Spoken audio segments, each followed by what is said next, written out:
بھی پوچھی ہے. دیکھیں دیش بھر دیش بلکہ کوئی بھی کمپنی، میں نے کبھی بھی کسی کمپنی کو یا کسی بھی ادارے کو اپنی اجارہ داری نہیں سمجھا. اس میں سب لوگوں کی کنٹریبیوشن ہوتی ہے. جو اس کی جو پہلی ٹیم تھی، میری چوائس میں نے آپ کو بتا دیا، لیکن اس میں پہلی چوائس تھی عرفان تیمور، احسان اللہ خان اور جو اپنا بدر، جو ٹیم کا حصہ تھے. دیکھیں ٹیم کسی بھی ادارہ جو ہوتا ہے وہ ادارہ وہی ہوتا ہے جس جگہ پہ اور جس جگہ پہ اس کا مقام ہو، کیونکہ جو ٹیم کی سلیکشن ہوتی ہے وہ سب کے صلاح مشورے سے ہوتی ہے. یہ میڈیا کا جو سلسلہ شروع ہوا تھا، کیونکہ اس کے بعد جب میں نے یہ تجربہ میرے سامنے تھا اور اس کے مشکلات اور اس کے پلس مائنس دونوں میرے کو سامنے تھے، اور میں نے جو فیصلہ کیا تھا کہ ہمارا گروپ جو ہے وہ الیکٹرانک میڈیا کو بھی لے کے ساتھ چلے گا. تو اس میں ریڈیو آلریڈی یہاں پہ ایک موجود ہے. اس کے بعد جو ٹی وی کا پلان ہے وہ بالکل ختم نہیں ہوا.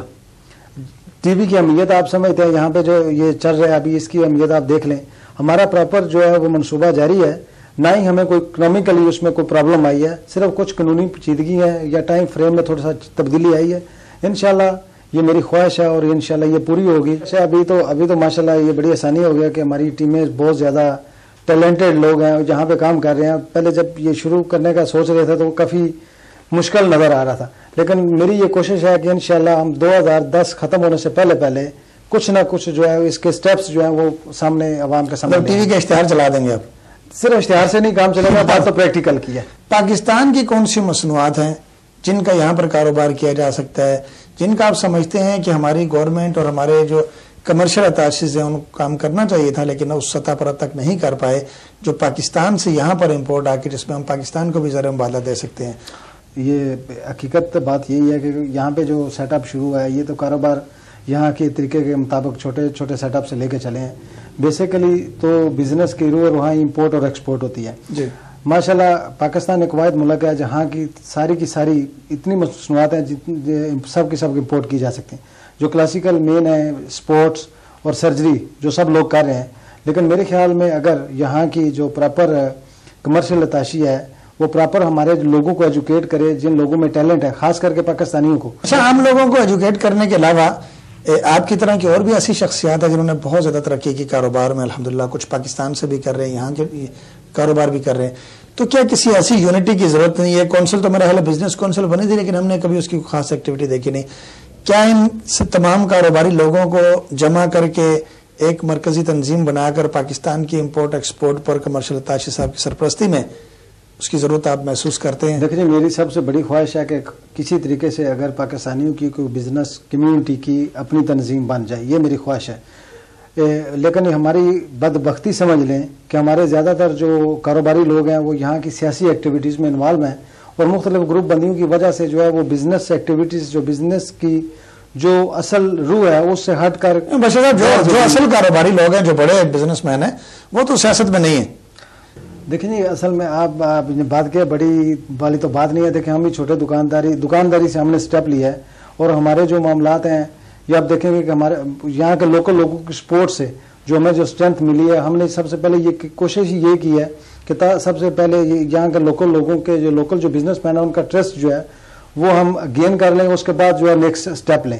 اگر ہماری مدد کرتی ہے کمرشل ہمارے اتاشی تو یہ بڑی اچھی کوشش ہوگی. اور میں بھی پیغام کس طرح سے آپ کی مدد کریں گے بتائیے، کوئی موڈ آف ایکشن بتائیے تاکہ ان تک ہمارا یہ پیغام پہنچے کہ کس طرح سے وہ مدد کر سکتے ہیں کاروباری لوگوں کی، ہم لوگ اس معاملے میں اس فیلڈ میں ترقی کر سکیں. کیونکہ میں چاہتا ہوں کہ سب سے پہلے یہ چھوٹے دکاندار یا چھوٹے بزنس مین ہوتے ہیں وہی بڑے بنتے ہیں. جی. جو بڑے بن چکے ہوتے ہیں، جن کو آگے جانے کی جن کو رستوں کا پتہ ان کو اتنی ضرورت نہیں ہوتی.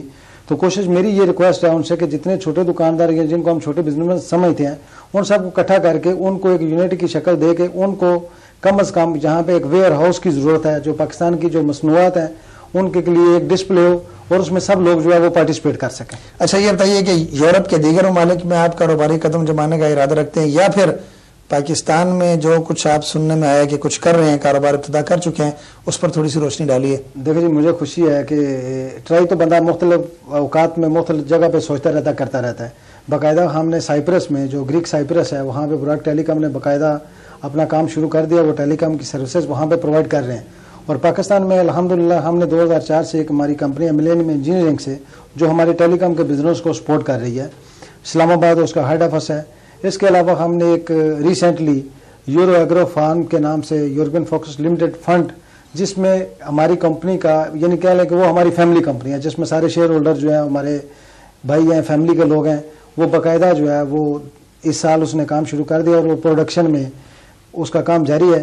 ٹارگٹ ہمارا ہے وہ پروسیسنگ پلانٹ کا، تاکہ ہم پاکستان میں جو مکمل فل آٹومیٹک پلانٹ جو چکنز اور پروسیسنگ میٹ کے لیے وہ لگائیں، اور انشاءاللہ تعالی وہ اس کو ہم وہ پورا کریں. مشرف صاحب ایک جملے میں بتائیے کہ کیا کبھی پاکستان یا یونان میں سیاست کرنے کا ارادہ آپ رکھتے ہیں؟ نہیں، میری جو اصل خواہش اور شوق ہے وہ بزنس ہے.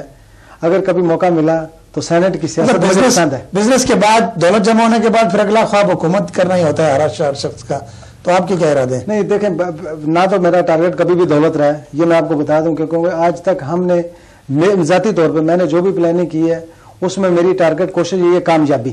سیاست میں آئیں گے یا نہیں یہ بتائیں؟ دیکھیں جی، میں سینٹ کی سیاست مجھے پسند ہے. سیاست ہے نا، چاہے سینٹ کی، یہ میرا ارادہ نہیں ہے. وہ تو پکی سیٹ ہوتی ہے اس لیے آپ کو پسند ہوگی.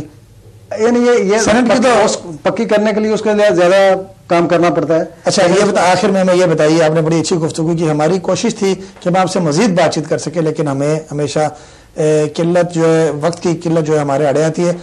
کیا پیغام دیں گے یونان میں بسنے والے پاکستانیوں کو اپنی طرف سے؟ دیکھیے، سب سے پہلے یہ میری ریکویسٹ ہے، پیغام بھی ہے. اللہ کی ذات اکثر لوگوں کو دے کے بھی ذماتی ہے اور لے کے بھی ذماتی ہے.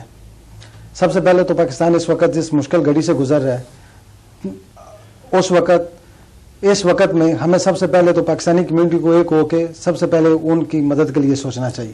کون سی مشکل گھڑی کی بات کریں؟ کیونکہ مشکل گھڑیاں بہت ساری ہیں. بات سلاب کی ہو رہی ہے، تو کیونکہ یہ میرا ایمان بھی ہے اور یہ سب لوگوں کا ایمان ہونا چاہیے کہ اللہ کی ذات دے کے بھی ذماتی ہے بندے کو اور لے کے بھی ذماتی ہے. ہمیں چاہیے کہ سب کے سب ایک ہو کے ان کی مدد کریں اور اس کو سب سے پہلے جو حقدار ہیں ان کی سپورٹ کریں. ناظرین، مبشر احسن ولائی صاحب گولڈ گروپ آف کمپنیز کے مینیجنگ ڈائریکٹر ہمارے ساتھ موجود تھے. بہت سی باتوں کی تشنگی رہ گئی جو ان سے انشاءاللہ کبھی پھر کسی وقت کریں گے اور اس تسلسل کو جاری رکھیں گے. ایسے افراد پاکستانی برادری کے جنہوں نے اپنی زندگی میں بہت قلیل عرصے میں اپنی محنت اور جد و جہد سے کامیابیاں حاصل کی، انہیں ہم رفتہ رفتہ تکبیر ٹی وی کی زینت بنائیں گے اور آپ کو بتائیں گے کس طرح ان لوگوں نے ترقی کی. آج کا جو مین پیغام ہے سمجھتا ہوں ان کی گفتگو میں ہمیں ملا، وہ دو تھے. ایک یہ کہ کمرشل اتاشی صاحب اپنی نظر کرم اور اپنی توجہ پاکستانی کاروباری لوگوں پر کر کے امپورٹ ایکسپورٹ پر زیادہ اس کو بڑھانے کی کوشش کریں. اور دوسرا یہ کہ جو پاکستانی برادری یونان میں مقیم ہے وہ اس وقت تمام تر ایکٹیویٹیز چھوڑ کر پاکستان میں آنے والے سیلاب زدگان پر توجہ دیں. اسی کے ساتھ اجازت چاہتا ہوں. اللہ حافظ.